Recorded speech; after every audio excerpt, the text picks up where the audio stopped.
Hey everybody, and thanks for tuning in to another video on Eric Myers Online. So today's video is going to be the first in a multi-part series. I actually really enjoy watching another creator called Big Stack D Casting on YouTube. Does a lot of work with just melting random pieces of metal he finds into coins or other objects. A lot of fun to just sit back and watch. So with that inspiration, I decided to try and create my own home foundry. So essentially I would be melting random bits of metal down and hopefully creating some kind of item out of that, just to see if I could do it with a homemade version.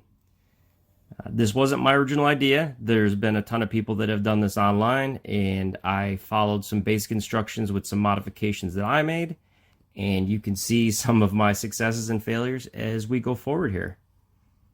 With that said, enjoy the video. Not sure if you know this or not, but there's actually another great website for videos that doesn't deal with a lot of the censorship that you deal with on YouTube. If you're interested, and as a favor to me, please go over to odyssey.com and subscribe to my channel there as well. You'll find the link in the description below. Thanks. Nobody's gonna stand in my way. Give it up, son, I'm doing this my way. So all of the recipes I found online for this project, at least for the portable home version, utilized a 2 parts plaster of Paris, 1 part either vermiculite or perlite, and then equal amount water to the amount of plaster of Paris you used. So for this one, I used a 10-quart bucket from Home Depot. It's a few dollars to measure out our items, and a 5-gallon bucket to mix them. One nice thing here is that you're going to use that measuring bucket to create the space inside your foundry. So we'll get to reuse the plastic bucket and then eventually cut it up and toss it. So unfortunately, it doesn't stick around for long, but we get a couple uses out of it ahead of time. Purpose of the vermiculite or perlite is to provide a little extra insulation when you're creating the foundry's insulation layer. It just helps the plaster of Paris absorb the heat and radiate it back out into the inside of the foundry as opposed to losing it to the external air. Now, one mistake I did make here is, even though all the directions I found said equal parts water to plaster of Paris, I found that to be too liquid to actually set correctly with the bucket inserted inside the larger bucket. So this first attempt, while it gives you a good visual, actually ended up failing. I poured the remnants out onto the grass, and of course within about 3 minutes it sat on the grass, but it was not going to set on the bucket. I think there was like a 15-minute wait there where I was waiting for it to set, and it never did. I went to do the second version, and in the second version I actually utilized 3/4 water to the amount of plaster of Paris I ended up using, and that seemed to be the magic number where it set pretty easily. It was a little bit more, we'll call it gunky than I had planned, but that may have been just because I didn't mix it up enough initially. That's a good point here, is to make sure you get the vermiculite, perlite, or the plaster of Paris good and mixed up, and make sure once you add the water, you also do a good blend. That gets you a nice smooth product. If you have some lumps in there on the final product, it'll still work, but it doesn't look quite as nice. I guess if you don't care about looks, it doesn't really matter. So here you'll see we're pouring a 5-gallon bucket of mixed vermiculite and plaster of Paris into the bucket we're going to use for the foundry. We'll put our water in there, get that good and mixed up. Another step here you could probably take, not really super necessary, but you could seal the exterior seams on the metal bucket. You can see there getting a little bit of runoff. It wasn't really enough to worry about, but if you wanted to use some epoxy, fiberglass, or maybe even some hot glue to seal up those seams, that may help you save a little bit of material.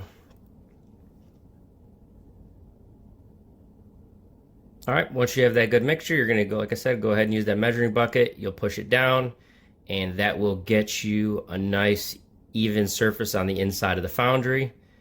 This is where we had our issue where it never ended up sealing, so that ends up being a kind of a pain. Now for the lid of the Foundry, you're going to see here, suggestion was to use the top of a Home Depot 5-gallon bucket.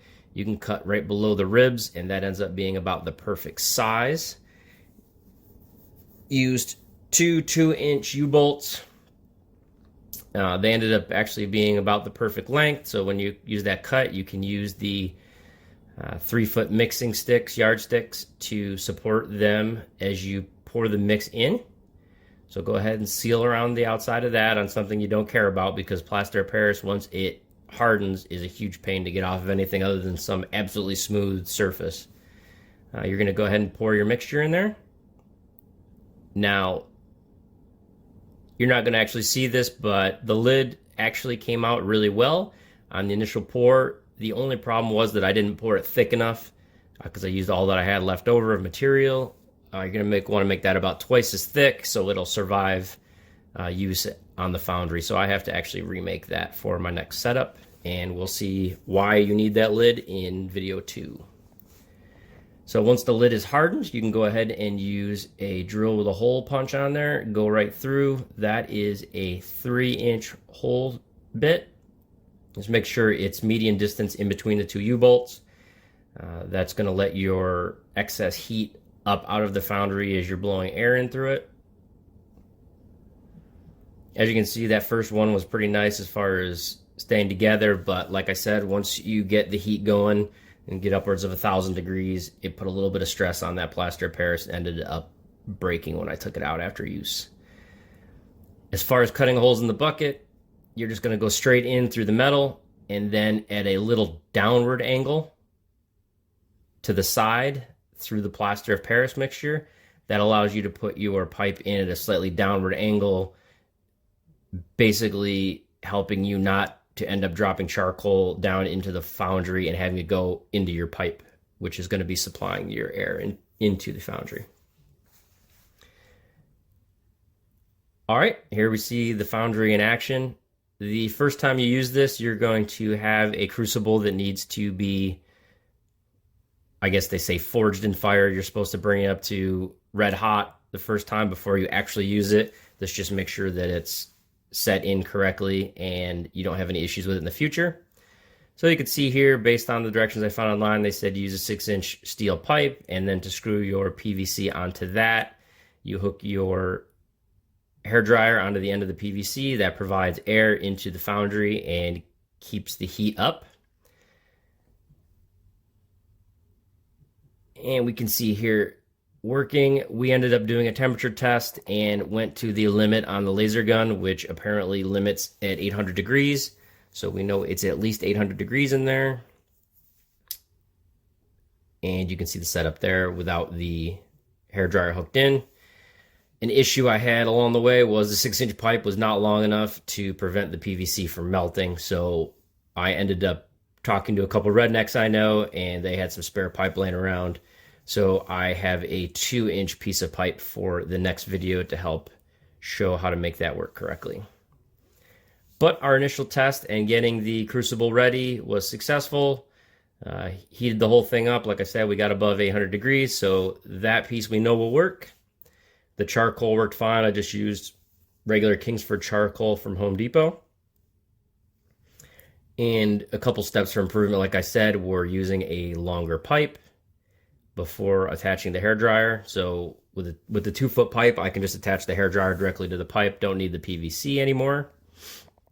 And we know that we need to make a bigger lid just to help the lid stay together when I'm transporting or putting it on and off the Foundry.